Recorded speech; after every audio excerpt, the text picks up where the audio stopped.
What is going on, guys? Miles here, back again with another video. Today we're going to be going through the recent weapon changes made to Black Ops 3 multiplayer. These have actually been in game for a little while now, but the patch notes themselves weren't released until just recently, so I'm going to be going through all of them in this video. And we actually have numbers this time rather than just things increased, things decreased. We actually have numbers, so that is awesome. And we're going to start off with the assault rifle. The Kn-44 has had its free hit kill range increased by 16.7%, which is 1/6, and its 30 damage range has been increased by 33%, which is 1/3. It's good to see that get buffed in my opinion, because I felt like the Kn-44 was a little bit underused. I actually quite liked it, but I myself haven't used it a lot, so it's good to see it get buffed. Hopefully I'll actually go for gold on it now.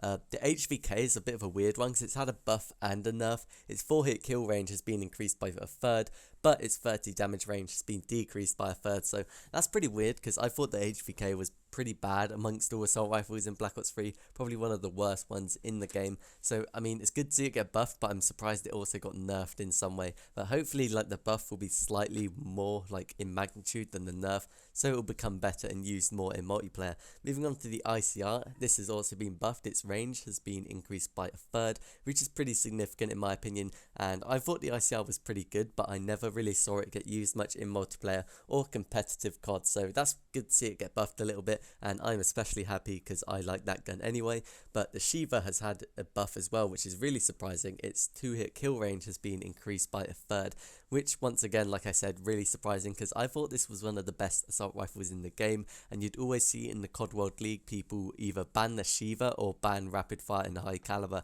to make it less worth it. So that's pretty surprising to see in my opinion. I don't honestly know why they buffed one of the best assault rifles in the game, but the other best assault rifle in the game, the M8A7, has been nerfed a little bit, and its 30 damage range has been decreased by 1/3, so that's kind of sad because honestly I didn't think the M8A7 was too op as it was. I thought it was quite balanced after the previous nerfs, but I guess Treyarch didn't think the same and they nerfed it just slightly a little bit more, which is a shame in my opinion. And that is all the assault rifles. Moving on to the SMGs, we have the Kuda, which has been nerfed. It's had its ADS time increased by 11% and its sprint out time increased by 9%. Now these are quite small numbers, but honestly like it'll probably make the difference in a couple of gunfights, because with those SMGs you're in close quarters and stuff, like it's a matter of seconds whether you win or lose a gunfight, so these tiny changes will probably have a pretty significant impact on the weapons like the Kuda. The VMP has also been nerfed very slightly. Its sprint out time has been increased by 9%, but the Weevil has actually seen a buff. Now its 30 damage range has been increased by 60%, which is pretty significant in my opinion. Hopefully that'll make it used more in multiplayer and competitive CoD and stuff. That'll be really interesting to see, because right now like the Weevil is one of the least used SMGs in my opinion in the entire game, so hopefully it will actually get used more, aside from people going for like gold on it and stuff. But moving on to the Vesper, now this thing has been absolutely destroyed. There's like 10 changes on this list and it's pretty tragic to see, but the ADS time has been increased by 11%. Once again, pretty insignificant, but at the same time, pretty significant. Its center speed has been decreased by 10%. Its sprint out time has been increased by 9%. Its hip spread standing minimum has been increased by 25%. And its hip spread standing maximum has been increased by 10%. Now, I don't know what that means, but obviously something to do with shooting whilst not aimed down sights, like hip firing. Its idle amount has been increased by 1/3, which I think is when you're aimed down sights and there's that sway. I think that's been increased. Its idle speed has been increased by 33%, which I don't know what that means. Its gun kick has been increased by 10%, which is recoil. Its view kick pitch maximum has been increased by 8%. Its view kick minimum magnitude has been increased by 50%, and finally its view kick yaw has been increased by 16.7%. That's spelt YAW. I don't know what many of those last ones mean, but it sounds pretty darn significant, and rest in peace the Vesper. So now we have all of the SMGs and assault rifles out the way, we can move on to the other weapons and stuff. So starting with the LMGs, their idle amount has been decreased by 50%, where the Gorgon though has had its idle amount decreased by 75%. So I'm pretty sure that's when you're like aim down sights and the sway. That's been reduced. I didn't actually remember that being a problem when I was using the Dingo, but I guess it was, and it's not a huge change, so I guess it's good to see. But moving on to the Locus, this has actually been buffed slightly. Its drop time has been decreased by 30%, so that's when you're aimed down sights and then you let go of the trigger and you're in hip fire mode. and its raise time has been decreased by 46.7%, which is pretty big, and that's when you're in hipfire mode and you aim down sights. So that will help the people that make like quick scoping montages and stuff, which is cool to see, I guess.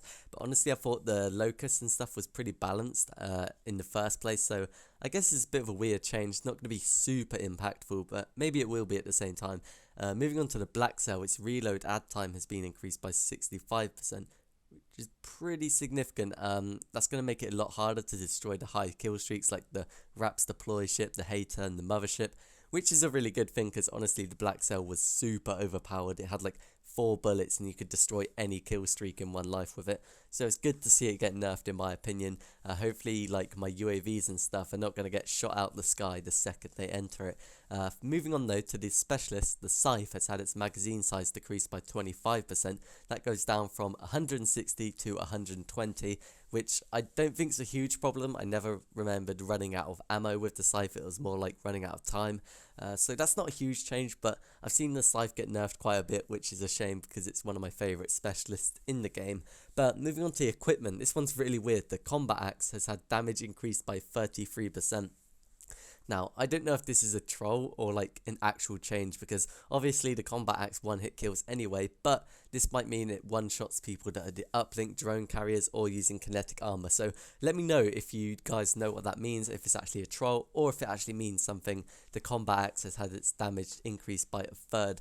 But moving on to uplink, the satellite carrier aim assist range has been decreased completely, which is a good thing because I saw a lot of people just running around with the satellite on uplink and they would just go around punching people to get like mad score, and that's like hopefully not going to be a problem now, which is good because it means people might actually play the objective, which is a good thing in my opinion. But moving on to the attachments finally, the quick draw on all SMGs has had ADS time increased by 100%, which is a kind of problem in my opinion. I'm not a fan of that change. Like that kind of makes quick draw a bit redundant in my opinion, and I don't know why they'd change that because like the whole point of SMGs would be like fast paced, aim down sights quickly, kill someone. So it's kind of sad to see the quick draw get nerfed on all SMGs, but the rapid fire attachment has been buffed for a bunch of burst weapons. For the Pharaoh, the fire time has been increased by 2%, for the XR2 it's been increased by 4.6%, and for the M8A7 it's been increased by 4.4%. So that's kind of cool because I heard the rapid fire was really bad on all of the burst weapons before this patch, so hopefully that'll make it more useful now and more viable to use. So that is all the changes for Black Ops 3 recently. I hope you guys enjoyed the video. Let me know what you think of them. Be sure to subscribe for more Black Ops 3 videos, and I'll see you guys in my next video.